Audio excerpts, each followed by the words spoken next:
خطيرة وبابا جول وبابا جول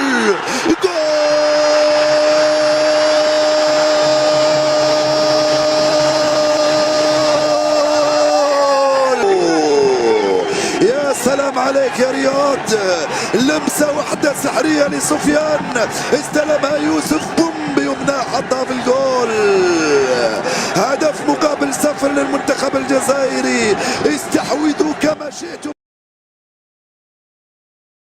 رامي بن سبعيني على الجهة اليسرى، توصل الكرة من هنالك ليوسف بلايلي. يوسف يدخل، يمر من الاول، يوصل يوسف، يمر من الثاني، يدخل يوسف، راح يوسف يوسف يوسف يوسف يوسف بابا جول.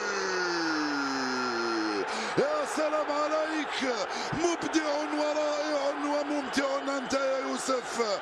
يوسف استلم، يوسف دخل، يوسف راوغ الاول وتخلص من الثاني واضاف لهما الثالث، دخل وسدد وسجل واداء الهدف الثاني. هدفان للصفر للمنتخب الجزائري امام اوغندا في الدقيقه 80.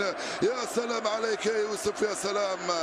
الهدف السابع لبلايلي في 37 مباراه، استلمها ودخل، راوغ ومرر ودخل. رائع يا يوسف، رائع سلسله المراوغات والتسديده والهدف.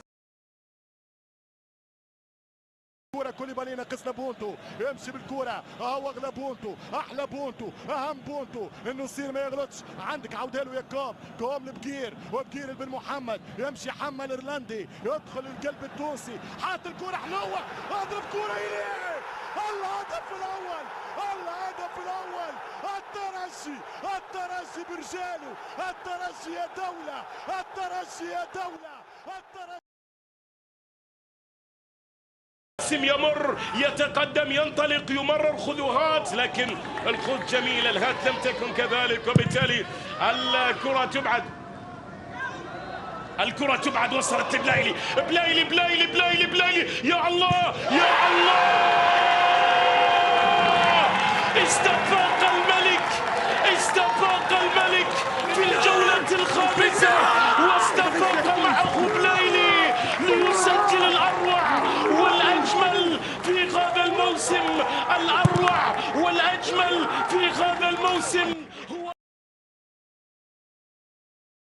بالكرة عبر الجهة اليمنى، تسديدة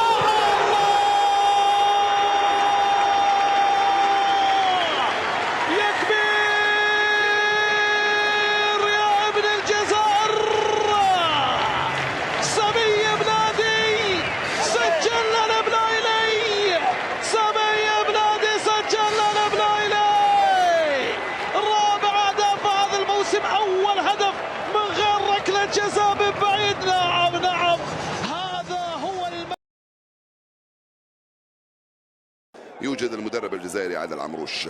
يوسف بلايلي مرة ثانية، جول على طول، يطلق رصاصة بل صاروخ من هنالك. يوسف بلايلي يفتح مجال التسجيل في الربع ساعة الأول من عمر المباراة. يا سلام، الأولى صدها الحارس والثانية لم يصدها لا الحارس ولا غيره، والجول الأول يوسف بلايلي في الربع ساعة الأول من عمر المباراة. شكرا يا يوسف. الوجهة النصف ساعة القادمة، النصف ساعة الصعبة للغاية على الشمال، والنصف ساعة الله،